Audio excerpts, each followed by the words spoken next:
Why, hello there. It's me, Jeremy, your favorite bald dude telling you about Standard and Strange, a store and a brand with simple rules. Sell clothes they themselves would wear, manufacture it ethically, and build it to last. From boots made in Oregon to loop wheel garments made in Japan, find all the best clothes for your wardrobe at Standard and Strange. StandardandStrange.com.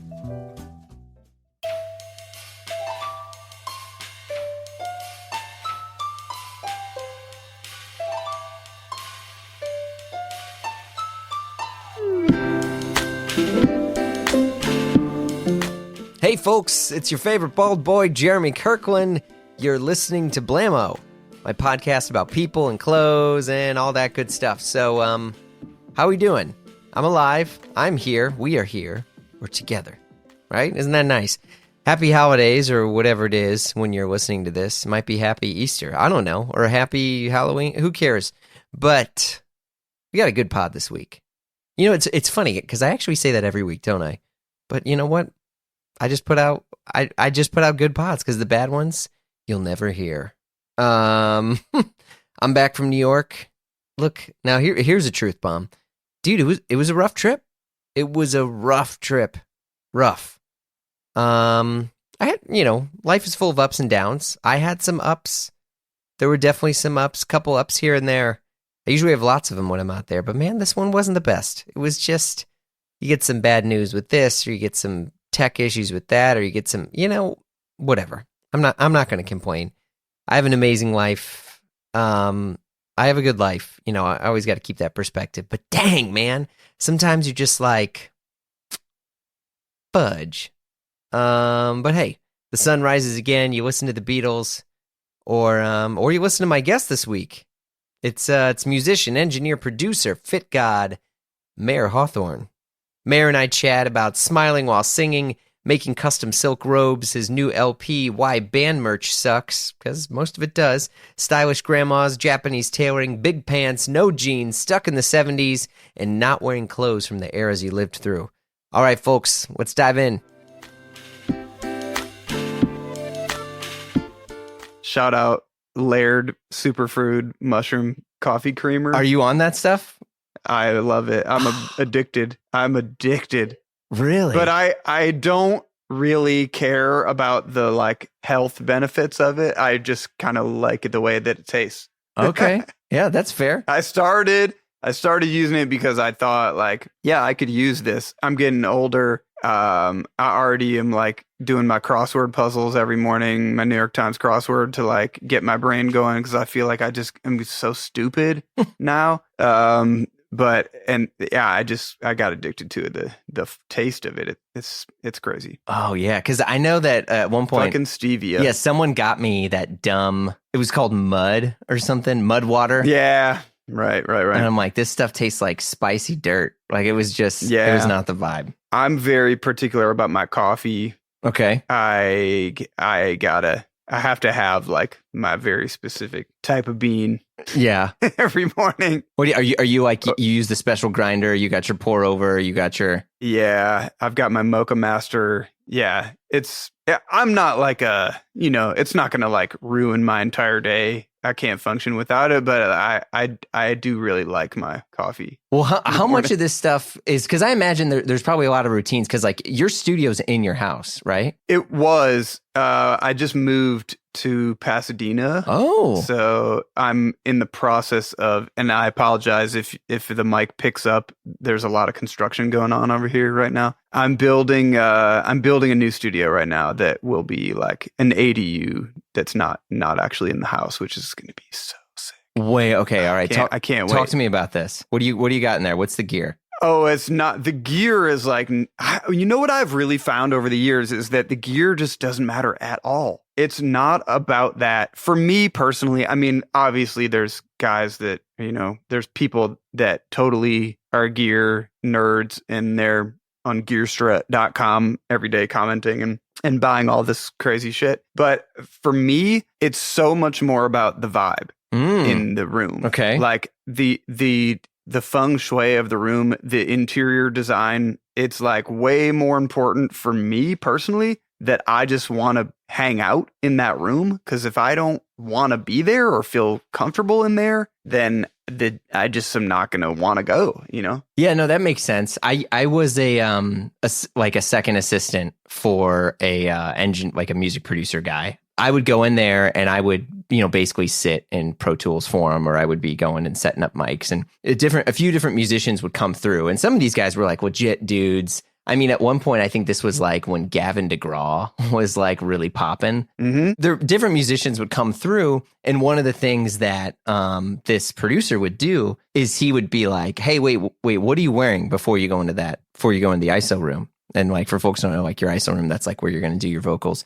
And they'd be like, "Oh, I just have this," and he'd be like, "No, you can't wear that." And his thing was he wanted people to wear the same thing that they would wear on stage when they were recording. Because he was like, if you show up and you're in like some sweatpants or like a terry cloth robe, unless you're Jamie Lydell, but like he was like, if this is what you're wearing and like you're not going to feel like a rock star, if you're not dressed like one when you're putting down these takes. He's like, because these are the recordings, and for him, he wouldn't just comp everything together, right? Like he wouldn't just like make a master take out of 700 little ones. We would basically be like, that was the take for the verse or whatever, and let's do that. But his thing was like, you have to dress a certain way to do it. Like, have you ever? Yeah. Do you feel that way, or is that what are what's your thoughts on that? I mean, I don't own any other clothes, so like I am dressed for success in the studio every day,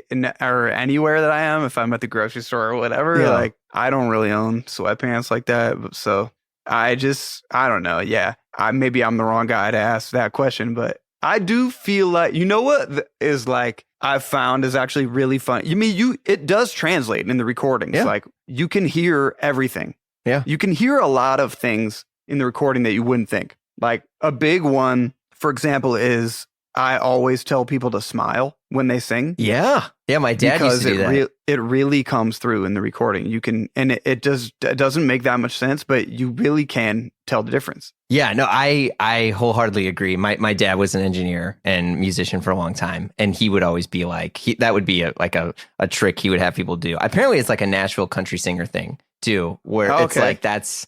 I didn't even know that, but that makes sense. That was your thing, is like you keep, because supposedly it helps keep your mouth open, like in a wider way. Because if you're smiling, like you are getting, I don't know if it's an enunciation thing, but yeah, I'm sure it does promote good technique for sure. But it also is just, I don't know, it's like a vibe thing, it's a mood. You can really hear it in the delivery when you're smiling versus when you're not. Yeah, when you were doing your recent album, did you have like, this is the clothes I'm going to wear for this stuff, or like, am I going to wear what I'm going to wear on tour? Or because I get it, you're a very fashionable guy, and we're going to talk a ton about clothes here. Oh man. But were you wearing like certain clothes for this recording? In the studio? Oh yeah. I've been really on my silk robe vibe. I actually had I was making my own, and I was having them made in Marrakesh in Morocco. And I was selling them, and I would like make a really small batch of them and sell them on my website, and they've sold out like in a couple hours every time. It was crazy. Well, can you walk me through how that happened? I got introduced to this woman who actually made custom suits, and that was how I got introduced to her. But it's a woman that makes custom suits. That's how I got in touch with her. Okay, and she made me a custom suit. And at the time, I don't even know if I knew that she was in Morocco. And then somewhere along the line, I figured it out. And then I was just like, well, I had been collecting a lot of these like vintage silk robes that I just got really, I don't know. It's like, I really loved the look and the vibe and the feel of them. They're just so comfortable, and they just look so cool to me. It's like it's very luxurious, but also like very chill. Mm-hmm. I don't know. It was just felt very on brand for me. And then, I sent her a photo of this random vintage one that I had bought in like some thrift shop in Japan. And I was like, hey, just out of curiosity, like, could you make something like this? And she was like, yeah, absolutely. And sent me a bunch of, we just went back and forth with, honing the design. And then she made a batch of them. And I was like, wow, this is very, very cool. It was really, really high quality, all from like Moroccan silk. And it just was, it was a amazing little endeavor. And you said you turned this into merch, right? Yeah. Well, I mean, it was like very limited and they were expensive because they cost a lot of money to make, unfortunately. But but they sold really well. Here's a weird question, but like, do you think that musicians, because I feel like band merch in general was like a very, almost in some cases, like throwaway, like for clothes, it would be like t-shirts, right? It'd be t-shirts and hoodies. Yeah. And I wonder why, like, why was it, especially like for me, I think musicians are the most stylish people ever. Like whenever we talk about designers, whenever we talk about this that's stuff, really interesting. Oh, it's 100%. And it's funny because, I've had tons of musicians on this show over the years, and we had a bunch on this season. And, one guy messaged me and he was like, yo, man, like, where's the designers? Like, I need to learn like how to dress. Like I want, and I was like, okay, that's a fair criticism on like a fashion podcast. But I was like, dude, like who, like when you see that photo of Miles Davis, does anyone know what brand of khakis he was wearing or anything? No. Because no one fucking cares about that. It's about the musician sets the style. The artist sets the style. Like no one's trying to find freaking, I don't know, whether it's like David Bowie's pants. They're fashionable because David Bowie wore the pants. And I feel like no one really connects the dots enough to realize that for me, musicians, not that their music isn't important, but like that whole experience, the clothes are so paramount. Yeah. I mean, I think especially like in the 60s and 70s too, so much of that stuff was custom made for the artist too, especially if it was like a David Bowie, Yeah. So yeah, it's not.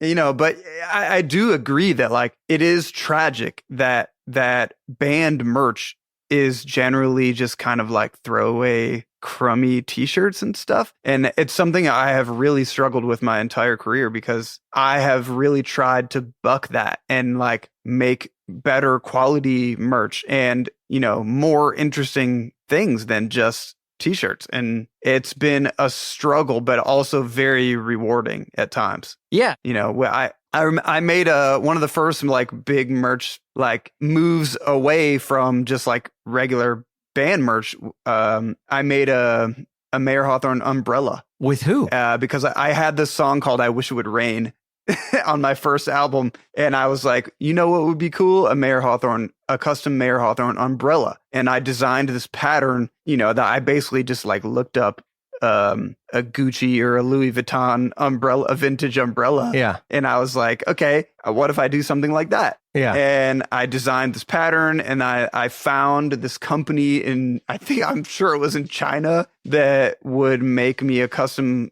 umbrella. And I was just like, I'm just going to try it. And it came out really cool. And that was like the first thing that I was like, okay, it's possible to do this. And people bought them and it worked. And then, I was like, what if I do, on my album Man About Town, I had a song called Breakfast in Bed. Mm-hmm. And I was like, what if I make a breakfast in bed bathrobe? And a bathrobe that says breakfast in bed on the, it was like a mustard yellow, definitely heavily influenced by the Wes Anderson Hotel Chevalier, the one that Natalie Portman wears. Yeah. And I was like, okay. And I figured out a way, I did a bunch of searching and online and found a company that would make this bathrobe for me. And that one also was like kind of a hit. It was really good. I mean, they don't, unfortunately, they're not all hits, but, and it's just difficult. It's so time consuming, but it is, for me personally, I'm just like, yeah, I have to do it. I would love it so much. When did you first get into like custom clothing in general? I mean, cause you coming from Detroit, it looks like your first album, you already had some of the custom suit stuff going on. So like, where did it start? I definitely didn't. I had, my friend Angela in Detroit, who styled my very first album shoot, that was like the first styled photo shoot I ever did in my life. Wow. And I honestly like didn't even really understand what that meant. And then she just showed up with all these like cool clothes for me to wear. Is this the Lacoste era cardigan stuff? Yeah, that was some like I was buying vintage cardigans at like Value Village in Ypsilanti, and that I had. I mean, and like growing up, my grandmothers were like the style icons of the family.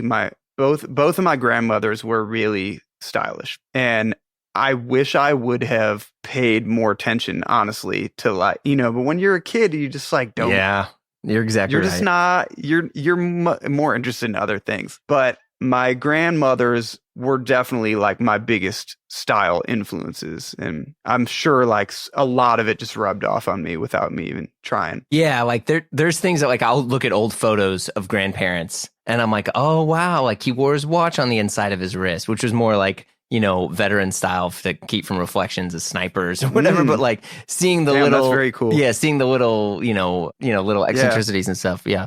I mean, necessity is the mother of invention, right? Yeah, that's cool. That's very cool. I'm very into like how utility affects the way you dress, Yeah. And how certain, even like the way certain things have certain articles of clothing have a pocket in a certain place, and like how we have like completely evolved to a place now where we don't even know what that pocket is for anymore. Yeah. But there was a reason that pocket was put there in the first place, and it was like a very utilitarian reason.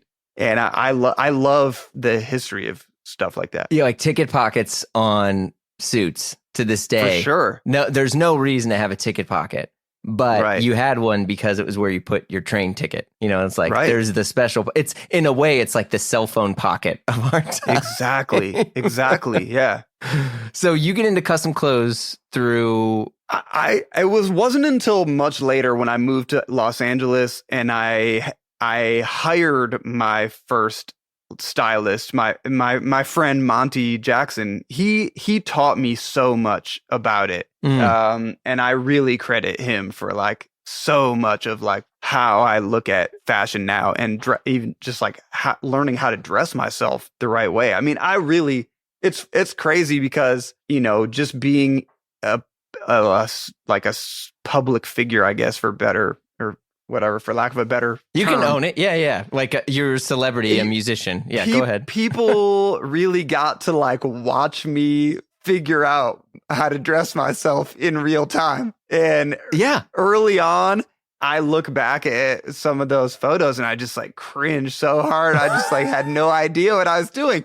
But I have to give myself, be kind to myself and like give myself a little credit for going for it. Like I definitely did like go for it. Yeah. I mean, everybody needs a Justin Timberlake double denim, head to toe denim, like era picture. Like you need it, man. It's a part of your, the whole journey. I really think if you look back at like all the photos of yourself from years and years ago, and if you don't have a couple where you're just like, ooh, man, I really missed it there. Like I really failed that one. Then you didn't take any chances. It's like, you gotta have those photos. Man. First of all, fail fast and hard, right? Like, how are you going to know, how are you going to grow from it if you don't like go out there and fail a couple times? I don't know. Yeah. You just can't be too so careful. Oh, it's just boring. Yeah. Trust me. I mean, this is from me. Like I wore a skirt for a while. I was trying my Rick Owens era. Yeah. You were trying it out. Yep. Just trying to figure it all out. How are you going to know? How are you going to know if you don't try out the skirt? Yeah. When, so like, as you're like evolving in your music career, like, do you like have certain, cause I would say like the early, when I look at like the style evolution of Mayer Hawthorne, earlier stuff, you're a little bit more Motown in the kind of, in let's say the Lacoste cardigan era, there wasn't as much color, as there is now. I feel like you've really found yourself. Man, I feel like I'm still trying to figure it out every day, but I do feel like much more confident now in the way that I don't know. I have developed much more of a uniform now. which I think is important. You know, you gotta figure out like what your uniform is. Yeah. And then, I mean, yeah, it was, I mean, honestly, it was so much of it was just like learning about clothes and about fashion and how to dress yourself and like, and paying attention. That's what I think, men especially really have a tough time with. And myself included, when I was younger, I just like did not pay enough attention to like what other cool people were wearing. Well, like why would you at some point? Especially because I mean, you know, you're a musician, you're figuring out yourself. I think most people's like youth eras are very selfish and hedonistic because you're trying to survive. So right. I don't think it's no one can get introspective, I feel like, until they're in their, you know, mid 30s, 40s. Because what do you have to look back on when you were in like elementary school? Yeah. I don't know. I mean, even in college or whatever, I don't know. I was just like more interested in other things. And I was, you know, I prioritized some of the wrong things. I wish I would have paid more attention to like what other cool people were wearing, but it's just not. I feel like men especially have a tough time. Like we just don't pay enough attention. Well, who are the people that you look at now where you're like, I want to look like this, dead or alive? Right now there's this dude, Gerardo, who's the guy who started Geneva Heritage. Yeah. I don't know if you know that. I'm very familiar. Yeah. He does a lot of stuff with my friend Matt Rennick. I'm sure you know it. Yeah. Yeah. He's definitely up there for me. Who do I love? I mean, Mick Jagger obviously has like very great moments. That's very diplomatic of you. Are you referring to the 70s and 80s era of Mick Jagger? Well, he's a guy too that like I love that he just like would go for it so hard. Like and sometimes he would miss. And like everybody who is bold enough to like really go for it, you're gonna miss sometimes, and that's cool. Like, do you see yourself wearing hokas on stage like Mick Jagger someday? Man, I hope not, honestly, but you got to do what you got to do at a certain age, man. If I'm 80 years old up there performing, I hope I'm still rocking on stage when I'm 80 years old. That's true. And if that's what it takes for me to get out there and dance around, then that's what I'm going to do, I guess. Yeah. Elton John would have his suits cut a very specific way because so much of his time was at the piano. Like, right. You know, and so when he would buy Tom Brown, so him and his partner would come in and they'd shut the store down and Elton John would basically buy walls. Now, look, at the Tom Brown store, 100 Hudson, there's 2 walls. So it's not that hard to buy. Right. But dude would just get all of it and then he would have his stuff cut certain way because he'd be sitting down most of the time. And, you know, when you think of like that era of Elton John versus, say, Elton John, Dodger Stadium era. Right. Very different styles. Different style, yeah. Yeah, I mean, he evolved and he figured it out. I mean, necessity is the mother of invention. You know, you wear a pair of like tight, high-waisted pants and you sit down at the piano one time and you're just like, ooh, this is really uncomfortable. How, you know, then it clicks, you know, you're just like, oh man, I can't wear this type of pants if I'm going to be playing piano all night. So you got to pivot. And that's you know, that's where the creativity comes in. Do you even loop wheel, bro? Do you know what loop wheel garments are? I actually didn't, honestly. I was just like, oh, it's a flex. It's a special kind of cotton. Yeah, kind of. But the folks at Standard and Strange dropped a ton of knowledge bombs and their own incredible loop wheel tee. Made in Japan, of course. But back to loop wheel. It's an antique circular knitting machine that relies on gravity and uses spring bearded needles. Do you get it? Bearded needles? What the heck? Look, all you need to know is it's dope. It's better, and if you want to learn more, visit standardandstrange.com/loopwheel and check out their new loop wheel tees. Trust me, your boy is partial to yellow because, you know, duh, but the tees are fire no matter what color you pick. The fit is spot on, and it's a classic tee that looks like it's from every era ever and fits like a dream. And it's from the folks from Standard & Strange, the shop that helps you own fewer, better things, run by industry vets who are focused on incredible product from incredible vendors. And look, if that's not your vibe, check out some of their huge offerings of other Japanese denim or boots. But listen, the shirts, fam, the shirts, the Loop Wheel. So visit standardandstrange.com/Loop Wheel to learn more. Standard and Strange. Own fewer, better things at standardandstrange.com.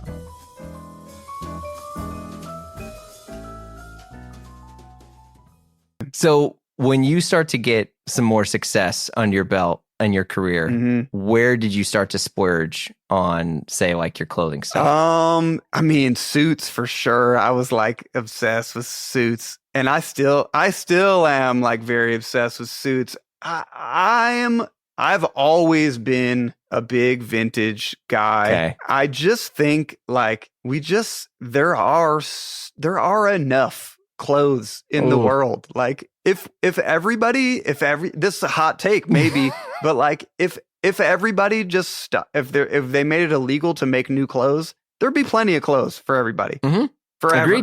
Agreed. But you know, I will make the rare splurge here and there and buy something new that I just think is amazing. Yeah, I gotta really think it's amazing. Yeah. It's rare. I get very frustrated with men's clothing. Like, because what'll happen with me is like I get a lot of my like style influence from the back of old vinyl album covers. Now we're talking. Because that's like, you know, such a big part of my life is collecting vintage vinyl, which is just one of the dorkiest things ever, but it's just me. I just have to own it at this point. I don't think it's dorky. You're good. But I will see like a cool outfit that will inspire me, and then I'll go and like scour the earth to try to find something like, you know, what I see in the photo, and I won't be able to find it. So, I mean, it's just, I get like very specific pieces in my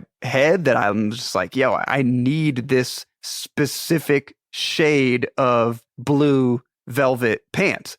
And it has to be this cut, you know, nobody will make it, you know, or somebody did make it 10 years ago and it's sold out, and I won't be able to find a pair of them. So I end up just making so much stuff custom now. Oh, that's incredible. Honestly, because I mean, it sounds like the back of LPs is like your Tumblr and Instagram for every clown like me who was kind of learning how to dress vicariously through people that were scanning Japanese magazines. Like, this is amazing. For sure. Yeah. I get a lot of it from the backs of album covers. And I'll be like, okay, I see, you know, you took this, this Prince of Wales check jacket and paired it with this shirt and these pants. And I'm like, okay, yeah, I can pull that off. But now I gotta like try to find these pieces and put it together. And then sometimes you can find some things, and sometimes you gotta, I don't know.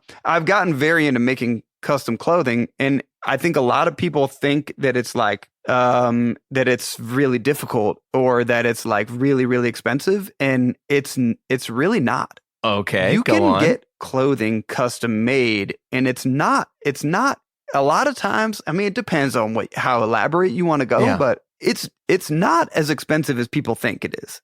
Yeah, I think there are brands attached to some of these experiences that people do when they do custom, where it's like, if you want a jacket from Anderson Shepherd, right? I think it's like £4,000 to £5,000, which is a lot. Obviously, if you're going to the number one Savile Row. Well, exactly. But like, you can get a custom jacket from a lot of places. And I'm not saying that, it's... And you can get a quality custom jacket for not that much. I mean, who are your tailors here?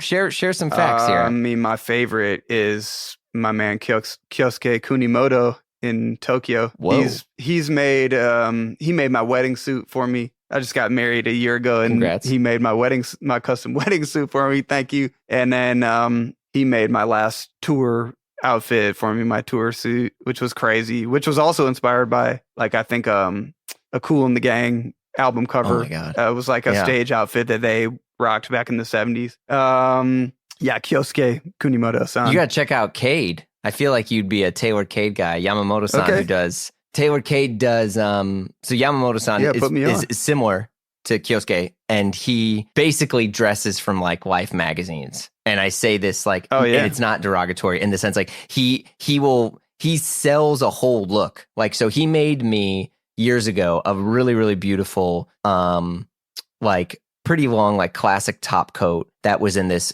absurdly large herringbone, Donegal herringbone. And I showed him there's a picture of Paul Newman from like his college era days or whatever. I don't know where he is, Connecticut, wherever. And he's looking through like a book, shelf, and he's got this oversized kind of raglan sleeve shoulder, this beautiful coat. And I showed it to Yamamoto-san. I was like, hey, like this is the coat. And he does like very 60s classic Ivy stuff. And he was like, oh, yeah. He's like, how about we do this? And he and then he went and he grabbed the chukka boot. He's like, no, white jean, brown chukka, blue Oxford and coat. He styled the whole he put it together. And I was like, man, total look. Japan is the fucking best, man. Yeah, it's the best. It is the best. So wait, how'd you get turned on to that? Because that's a very much, if you know, with some of these Japanese tailors here. I found Kyosuke on Instagram. What? Yeah. Okay. And then, I have another disco group called Tuxedo that I do with my partner, Jake One. And we had a kind of accidental hit song in Japan. That was really, this song Do It was like top 5 at radio in Japan, like commercial radio. I mean, it was really crazy. And we would go over there all the time. We still do go perform there like multiple times a year in Japan, which is so cool. And when I go to Japan, I'm not Mayer Hawthorne. I'm the guy from Tuxedo, which is really funny. It's fun. It's amazing. I love it. Yeah. But yeah, I went over there and I just like I messaged him and I was like, hey, do you want to meet up or do you want to come to our show? And he came and I've also been friends with Pogi-san. I don't know if you know Pogi-san. Yeah. He's off on his own now.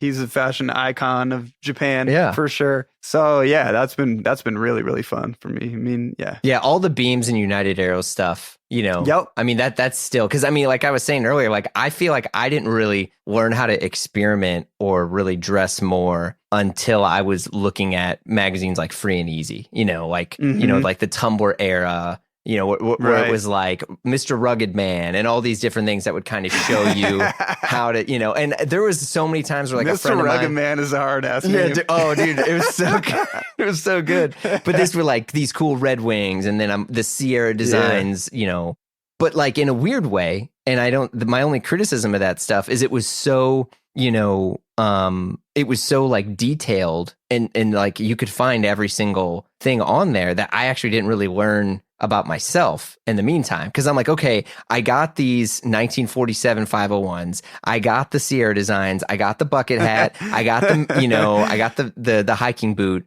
But like now I'm just Jeremy in the costume. Like it was really difficult for me to figure out what I actually wanted to keep. So like, did you have that moment when you're like, okay, you're looking at the Kool in the Gang thing or you're looking at Jim Croce and then you're like, for sure, where do I fit in? I mean, even back to like the early days when I was still in Detroit wearing Motown suits and trying to dress like David Ruffin.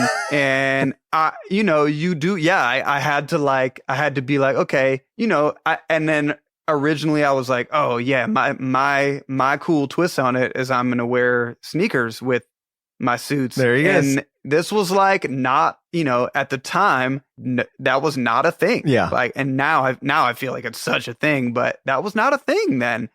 And it's pre-common projects. I was like, okay, that's going to be my little twist on it. Yeah. And now looking back, I'm like, man, I wish I would have just worn a regular dress shoe, but it was a thing. I don't know.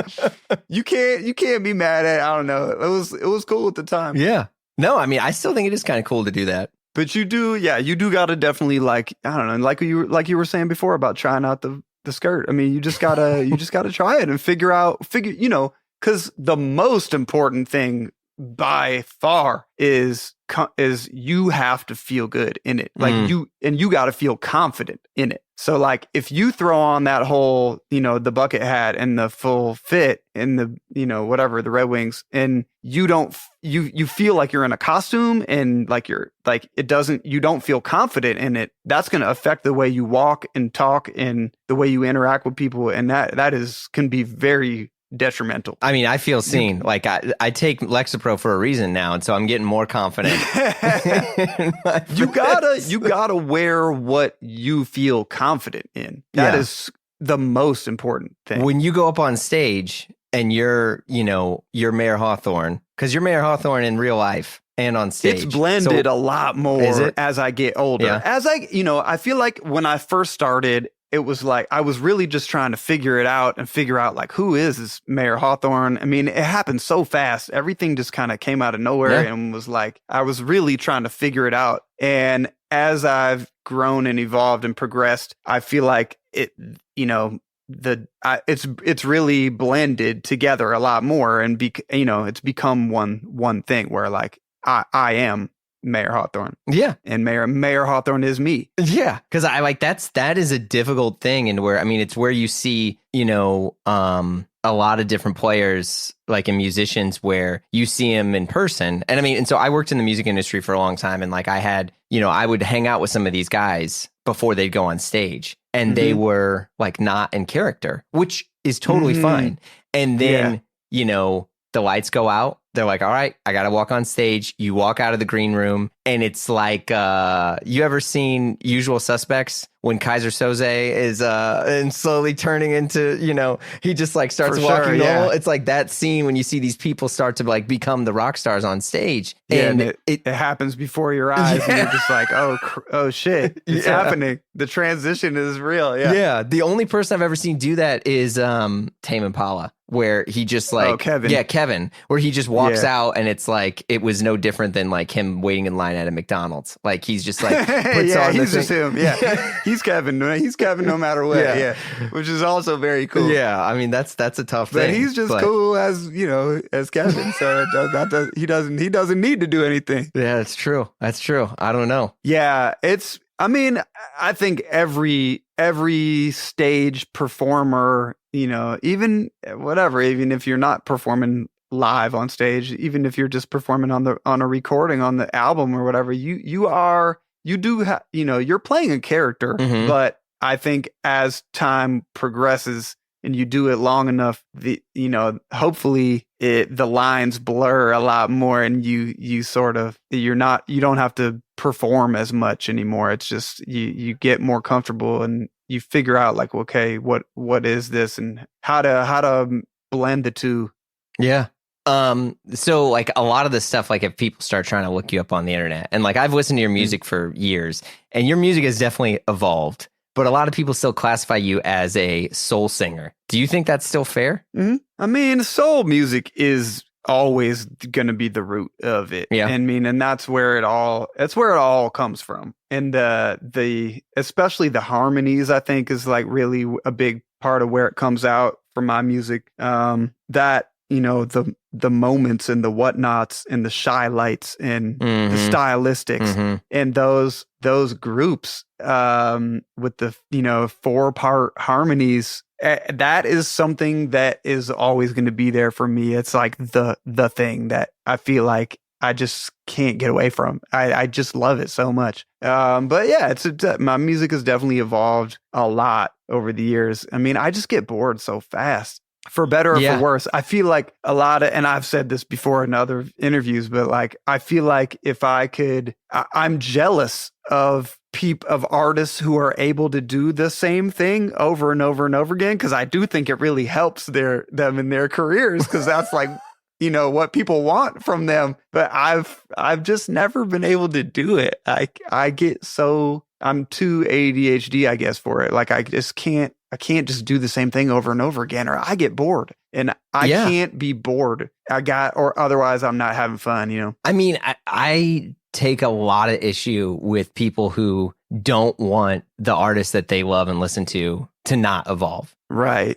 So a buddy of mine, and he goes out and he plays music, and people want to hear some of this older stuff, but he's like, I have become so much better as a musician. I've learned, because like people like the Beatles got to evolve. Dylan got to evolve, but I feel like, musicians that came out more recently, like say the last 20 some odd years, I think it's a lot of listeners want to hold them in a nostalgic way. And it feels like they don't want them to evolve because it's like, no, I want to be 16 again and have my driver's license and listen to the Strokes do this versus like, yo, if Julian Casablancas and these guys want to go do something totally different, can't we let them do that? Like, yeah, I don't know. It's tough. I mean, I find myself like falling into the same thing, the same ugly pattern where like, I want my favorite artists to do the thing that I get it. that I've discovered them on, that I fell in love with them on. But like I'm really big on like when I go, or when I put my live show together, I want to make sure that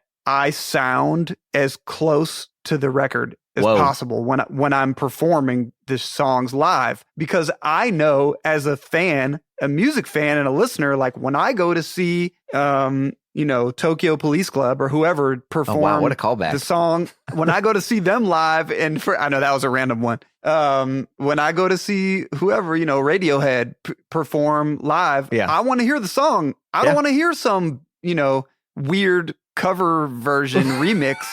Like, I want to hear the song. Yeah. So I'm really conscious of that. Like when I put my own show together, I really try to like give people as close to the record as possible. I mean, obviously you want to still add in that spontaneous live element that makes live shows so fun and amazing. But yeah, it's tough. It's a tough one, man. Like you gotta, obviously I don't want to record the same album over and over and over again. And I do look at my old albums and I'm just like, man, I don't even know who that guy is anymore. But that's kind of good, right?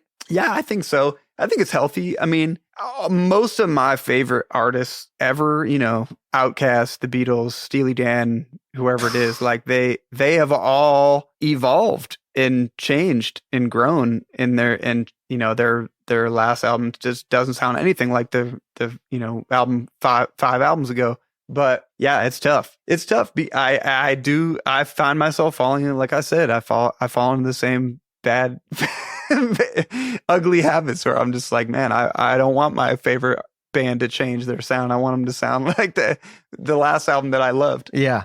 Did you listen to that Andre 3000 record, I assume? I'd listened to the majority of it, yeah. So did you do other things? Or did you fall asleep? I fell asleep. I'm not going to lie. And then I listened to it while I cleaned the house and I didn't know it was over.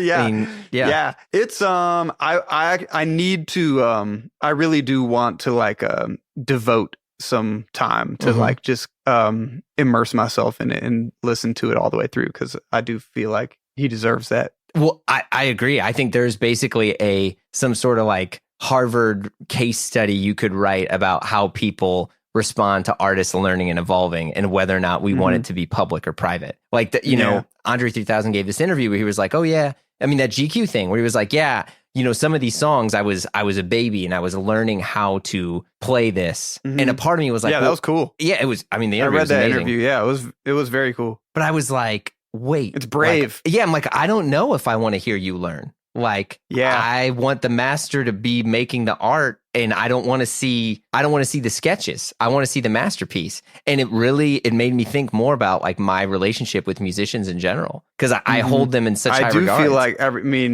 I would never compare myself to Andre 3000, obviously, but, everybody definitely, for better or for worse, got to hear me learn how to sing from the first album to, and that's a tough one also, where like there were, early on, I was like very naive, very unpolished, and there is a certain charm to that I didn't really understand at the time. I was just trying to sing as good as I possibly could. And looking back on it now, I listened to myself and I'm just like, wow, I had absolutely no idea how to sing. Like I did not know what I was doing and I did so many things wrong, but there's a charm to that and a naivete that's like, it's very charming. And now I'm kind of like on this last album, I made a conscious effort to not try to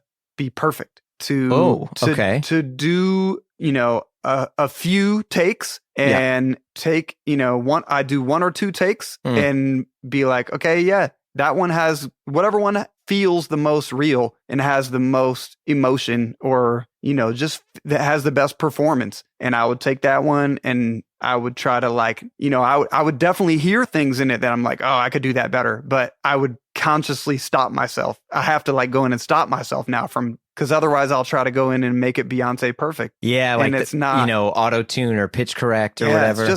It takes a lot of the character out of the music. And it took me a long time to realize that and come all the way around and be like, okay, yeah, perfect is boring. And it's a lot more interesting. Some of my favorite singers in the world are not very good singers. Yeah, like who? I mean, back in the day, my example was always Kanye, who he's not a very good singer at all, but I love his singing, actually. Who else? I mean, Dylan is a famously terrible singer. Okay, yeah. That's a perfect example. He himself joked about it a lot. I mean, even Donald Fagen is he's not really, nobody would ever put him in the greatest singers category. Yeah, he's not. He's a really weird vocal styling guy. Yeah, he sings from the back of his mouth too. Yeah, it's very weird. It's weird. Yeah. And that's, to me, is I don't know. I guess for some people, you either love it or you hate it. And even, I mentioned Tokyo Police Club before. That dude is one of my favorite singers. He's amazing. I love it the way he sings, and it's not perfect at all. It's very wonky. Yeah. Yeah, it's true. I think emotion is what people tend. I mean, because again, this is the clothing stuff too, where it's when I get into, who I'm trying to look like or what I'm trying to, the artist I'm trying to connect with, it's never a designer. It's always a world builder and a person, the clothes are last, because in a lot of ways, replacing the head, that removes everything, where it's no. But the vibe, what was going on at that time, where their head was. Yeah. It's always the mood. It's the mood that those clothes invoke. Yeah. That's what you're going for. Yeah. That being said, what do you think are some of the best eras, music-wise and clothes-wise? I mean, right now I'm definitely in my 70s. Hell yeah. thing. I knew it. I mean, I'm rocking my bell bottoms. And my bell bottoms and my Cuban heel boots. And oof. Okay. I'm all right. that's the zone I'm in right now. But I always try to I don't ever want to look like I'm wearing a costume, I always try to modernize it in some way. So you got the iPhone pocket at the bell bottoms in? What do you? Sure. Yeah. I mean, or, I'm wearing, whatever, a new watch or pearls with it, or something that, nobody would have done, or, bell bottoms with some New Balance sneakers or something something that somebody wouldn't have done back then. Yeah. I think the 70s is the best era. I mean, especially for music too, because technology, you didn't have Pro Tools, you didn't have too many tracks. I mean, I say this all the time, the best music for me was all recorded in the 70s in terms of sonically. Mm-hmm. It's just, I mean, the fact that Dark Side of the Moon is 16 tracks, the whole album is 16 tracks, man. That's insane. Yeah. It's insane. Yeah, it's tough. It's hard to argue with. I mean, I'm also I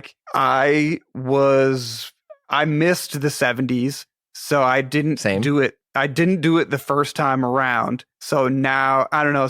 I remember back in the day, man, I can't remember who said it. It was an older person who had lived through the 60s or whatever, and he was complimenting me on my high-waisted pants or something. And it was I was wearing a suit that was a very, 60s style suit. And he was like, oh, I wish I could do that, but I lived through that already. And if you live through it, you can't do it again. Oh, interesting. And I feel that way about the 90s, because obviously we're in a very 90s era right now as far as fashion goes. And I feel like I did that. I lived it. I lived it and did it at the time. And I feel like I can't go I can't like do it again. I can't because I was there. Well, no, yeah, because like, do you want to dress like, at least for me, so I was born in 85, like I don't want to dress the way I dressed like in junior high. Yeah. I mean, it doesn't, I don't ever want to be that Jeremy. Like no thank you. It's just, yeah.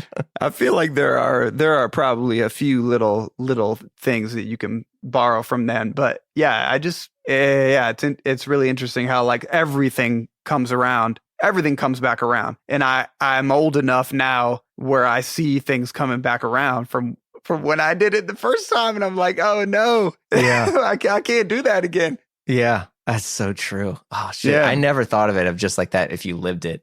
Man, if you manage to stay alive long enough, yeah, you'll see things come back around. It's crazy. Yeah. It's wild. Everything comes back. I mean, it's funny. The weird thing is like, so does that mean what were people wearing in like the 2000s or like, mid aughts? Like, well, that was such a wash time in terms of clothes. What is it just going to be like an Abercrombie polo and Doc Martens? I mean, I just know. Yeah. I mean, it's coming. Whatever it was, it's coming back. You know it. And when I think about the worst eras of fashion, my mind immediately goes to the aughts, like as the just most terrible. But I think, my son or daughter is not going to look at it like that. I mean, maybe. For me, I cringe when I think about style in the early 2000s was just the worst. but younger people they're not gonna see it that way. I don't think. I mean, I think especially because there are, for me, so much of this stuff again is like about music and musicians. So I'm like, who are the bands that I went and saw at that time? So it's like some emo. It's going to be like Chris Carrabba of Dashboard Confessional and like early, Kings of Leon, which those guys don't want to look like. And those guys were dressing like they were from the 70s anyway. Right. Like it was just, and then what? Like Panic at the Disco? I mean, The Strokes, maybe. I don't know. Yeah. When those guys were like 60s, 70s, era stuff. Yeah, they were right, exactly. They were just doing 60s rock, right? Yeah, so I mean, it's probably going to be something emo or like, yeah, right, yeah. I don't know. I mean, that was just another time, I guess. Yeah, we're gonna just have to wait and see, I guess. I don't know. Yeah, I don't know. I feel like I'm at a stage in my life now where like I have really figured. I'm really thankful that I've like kind of figured out what my uniform is and what my style is, and now I'm in it forever. Like this is me.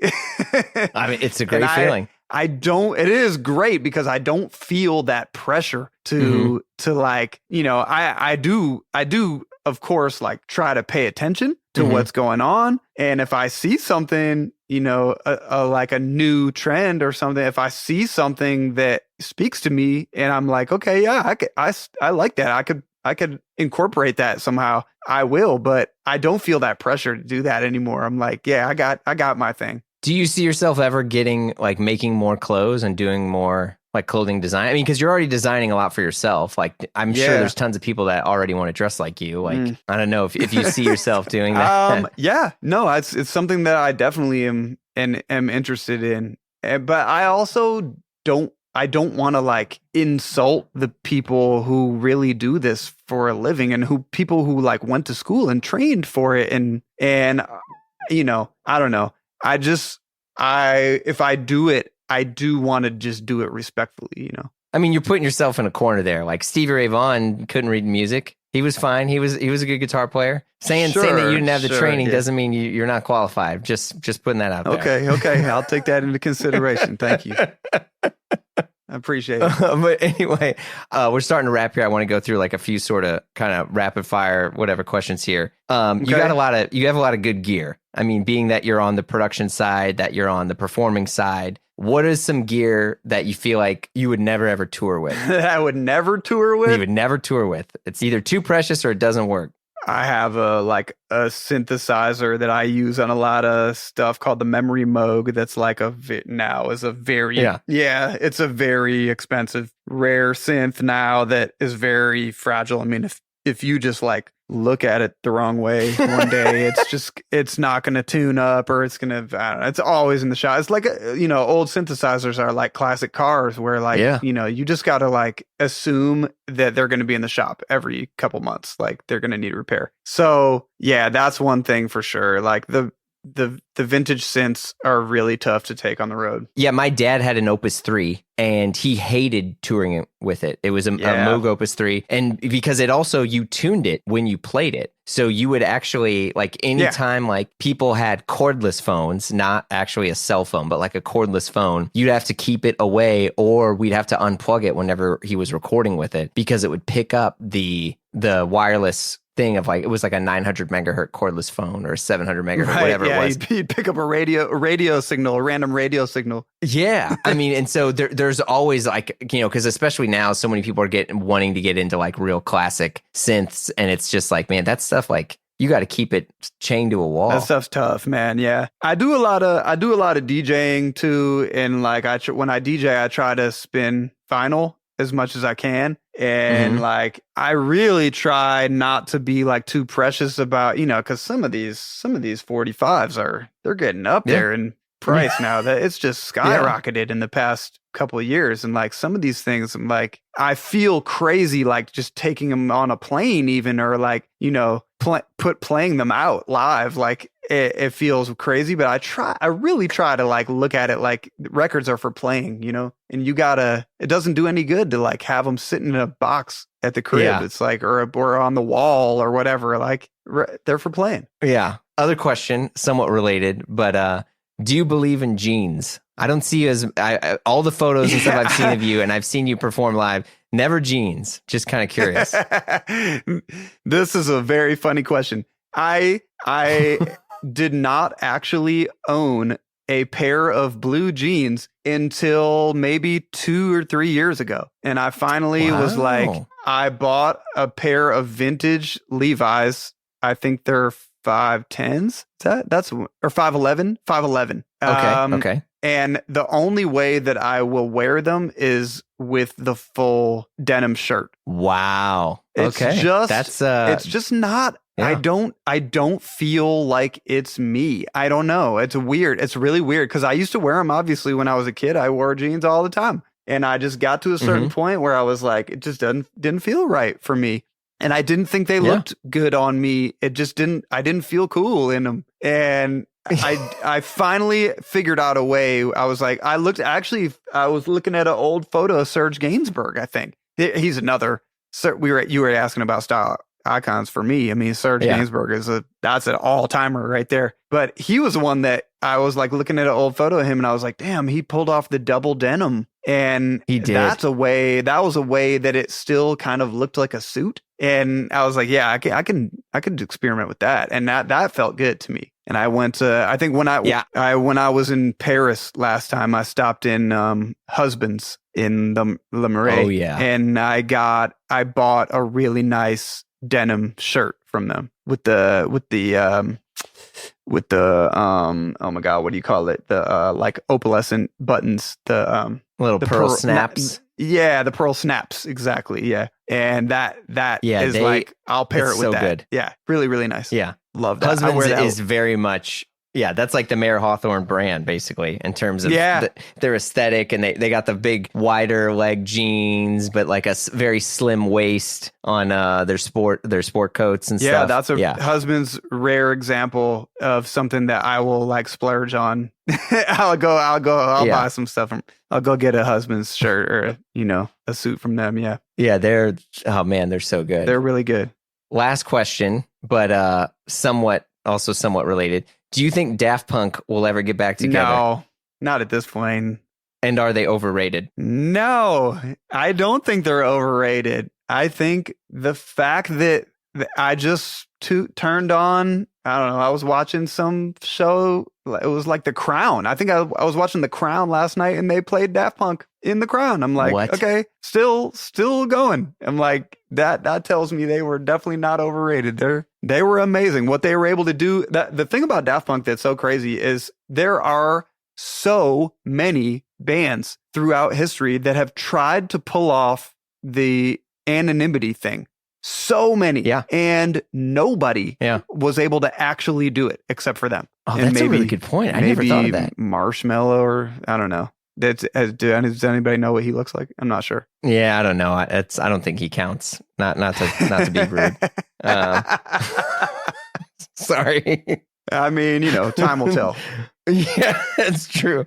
No, I think that the fact that they reissued their album without drums and it charted, yeah, and then that was also very cool. Yeah, that's so nuts. They did that, and then I feel like someone's going to throw a lot of money at them. They're going to be like the Eagles. They're just going to break up and stop playing, and then they're just going to be like, well, I don't know. That's a lot of money, Might be nice to get another place in the south of France. Yeah, let's go it's again. possible. I mean, Hall & Oates did it, and they can't stand each other. So yeah, man. Yeah, they're suing each other right now. Did you hear this? I heard that Daryl got a restraining order or something. I don't know. I don't like that shit, man. That hurts my feelings. No, me either. Especially when you make music that's all about like being happy and like giving people hugs.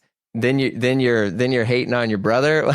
Yeah, Hall & Oates brought a lot of joy. They brought a lot of joy to the world, man. I don't like seeing that. Yeah, that stuff's nuts. But I mean, the Eagles, they're touring again, and those guys. Well, I mean, Glenn Fry's dead. Yeah, I forgot about that. Yeah, Steely Dan. Yeah, I mean, Becker's dead too. He died, but I think he insisted before he died. I think that they continue touring without him, which is cool. That is pretty awesome. Yeah. Fun fact: my first roommate in New York, played vibraphone for Steely Dan. His name was Bill Ware, amazing. And he was a jazz musician, and he played with Jazz Passengers with Debbie Harry and Roy Nathanson, and then he toured for a while with Steely Dan, and he played on a couple of their albums. Man, and he said those guys gig. were just like the most.